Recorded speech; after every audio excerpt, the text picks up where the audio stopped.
A vessel is in the form of hollow hemisphere. अब इस case में होलो कह रहे हैं वो, एक वेसल है जो किस फॉर्म में है, एक होलो हेमिस्फेयर की फॉर्म में है। अगर आप इसको सोचना चाहते हो तो दिमाग में सोचो, ये फिगर एक कटोरी की तरह है, बाउल की तरह है, ठीक है। तो माउंटेड बाय अ होलो सिलेंडर, इसके ऊपर एक होलो सिलेंडर भी है, मतलब ऐसी कुछ फिगर है ये, ठीक है। नीचे के आपके पास हेमिस्फेयर और ऊपर cylinder. The diameter of the hemisphere is 14 centimetre. जो डायमीटर है वो 14 है, मतलब रेडियस कितना होगा 7 सेंटीमीटर। तो ऊपर का भी रेडियस कितना होगा 7 सेंटीमीटर। उसके बाद जो टोटल लेंथ है वेसल की दैट इज 13 सेंटीमीटर। ये टोटल लेंथ कितनी है 13 सेंटीमीटर। मुझे यहाँ पर ना सिलेंडर की अलग से लेंथ चाहिए होगी, तो उस केस में मुझे ये पता होना चाहिए कि अगर ये 7 है तो ये वाला हिस्सा भी कितना होगा 7 सेंटीमीटर। तो मैं यहाँ से क्या करूंगा 7 सेंटीमीटर माइनस करके इस वाले पार्ट को कितना बता दूंगा 6 सेंटीमीटर। तो सिलेंडर की हाइट मेरी क्या है 6 centimetre. Find the inner surface area of the vessel. इस वेसल का इनर सरफेस एरिया निकालना है। ये बिल्कुल टेस्ट ट्यूब जैसा है ना, जो हम केमिस्ट्री लैब में यूज करते हैं, टेस्ट ट्यूब उसी की तरह दिख रहा है ये। तो मुझे इसका इनर अंदर वाला सरफेस एरिया निकालना है। तो इनर कर्व्ड सरफेस एरिया वो किसके इक्वल होगा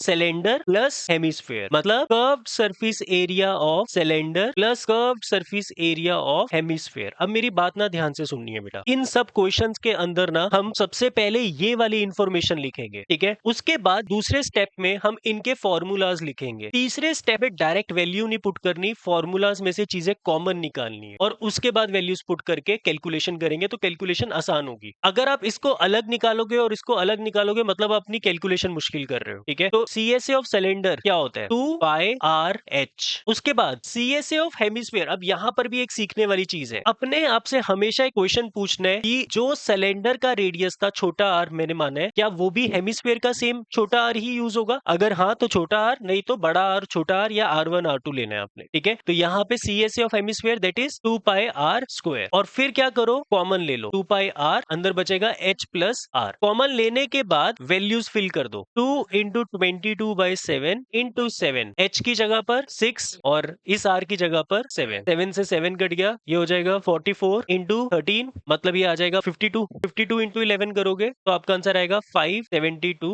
सेंटीमीटर स्क्वायर। समझ आए? मैंने मतलब 44 को ना मैंने 4 इंटू 11 कर दिया ताकि कैलकुलेशन आसान हो जाए, नहीं तो आप इसको सिंपल क्या लिख सकते हो 44 लिख दो, बात तो एक ही है। 572 सेंटीमीटर स्क्वायर, इसको करने की जरूरत ही नहीं है।